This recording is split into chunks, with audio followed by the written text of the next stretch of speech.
heard a whisper offshore out of one of our local reefs that the Spanish mackerel are on, and what do you know? We've got a couple of nice fish already. I'm going to show you how we go about filleting these things. So the first thing we needed to do was look after this fish when we got it on board. We bled it straight away, we got it straight on ice in the kill tank, and once we got back to the boat ramp, we got it straight in the chiller bag, plenty of ice covering the fish so it's nice and cold. The meat's going to be nice and firm, and once we knock these fillets off, they're going to be perfect for the dinner plate. So I'm going to be using one of the Swibo range, the 16 centimetre curved blade. This one is really nice and comfortable in the hand, super sharp, and also it's got a nice stiff blade, so when I'm going through those bones, it's going to run through there nice and smooth. So the first incision that I'm going to make is right behind the pectoral fin.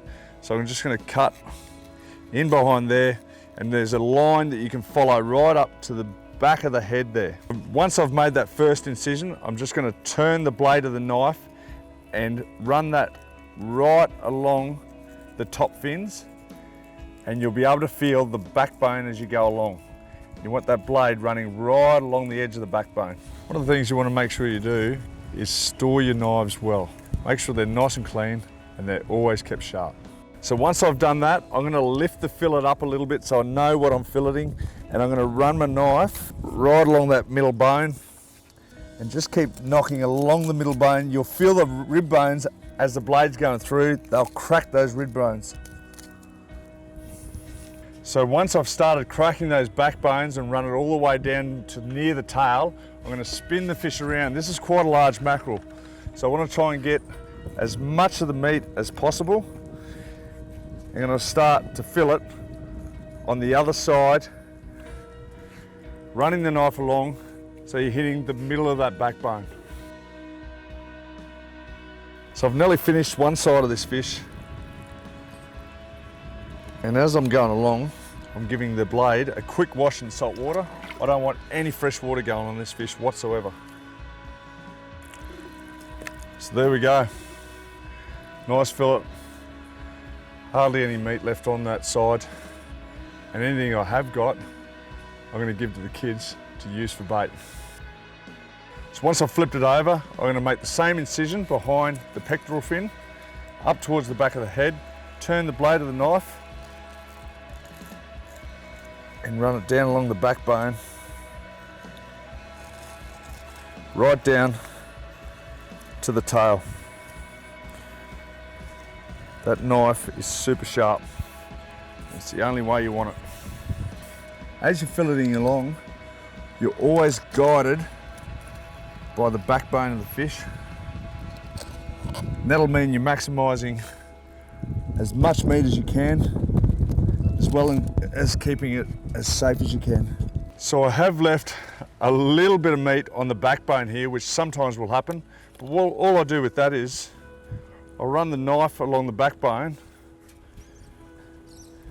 and some of these little parts are absolutely magic for sashimi. I'll cut them up in small bits, a little bit of soy sauce, wasabi, beautiful.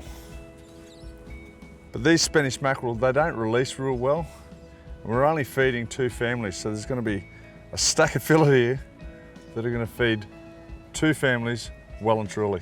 This fish has been filleted nicely. There's hardly any meat left on it, and any of that meat that's left over, I'm going to give to my young fella to go out and catch himself a couple of bream. So I'm about to prepare these fillets, and what I've done is gone and washed the cutting boards down. So I want to make sure that there's no fresh water whatsoever on the flesh of these fish. So what I'm going to do now, there's a main bloodline that runs right down the middle of the fish, and you'll feel there's a whole lot of bones right down the middle as well. No one likes to eat an actual bloodline of the fish. So all I do is run the knife either side of that bloodline. You'll feel the blade run along the edge of the bones, and it'll split the fillet right in half. And now you might think that that's a waste of fish. But right down the middle of there is a big fat bloodline that we don't want to use or eat as we're going along. I'm not going to waste this though. It's going to be bait as well. It's one of the best brim baits you'll ever get. And if you don't want to use it as bait, you can throw it in the crab pot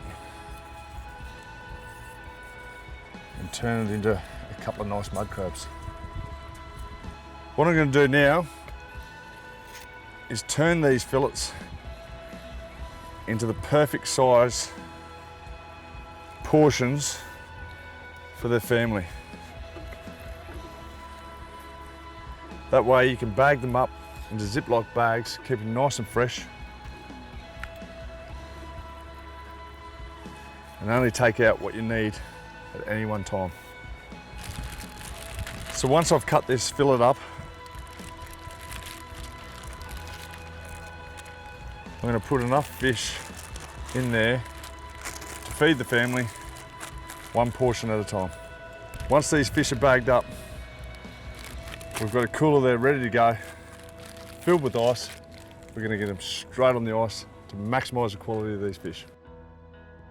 So Victorinox have been around for 130 years. They've got a rich history. I can still remember my old man using a knife just like this. I'm going to be using it for a long, long time, and I'm sure my young fella will. These guys have got a lifetime warranty on it.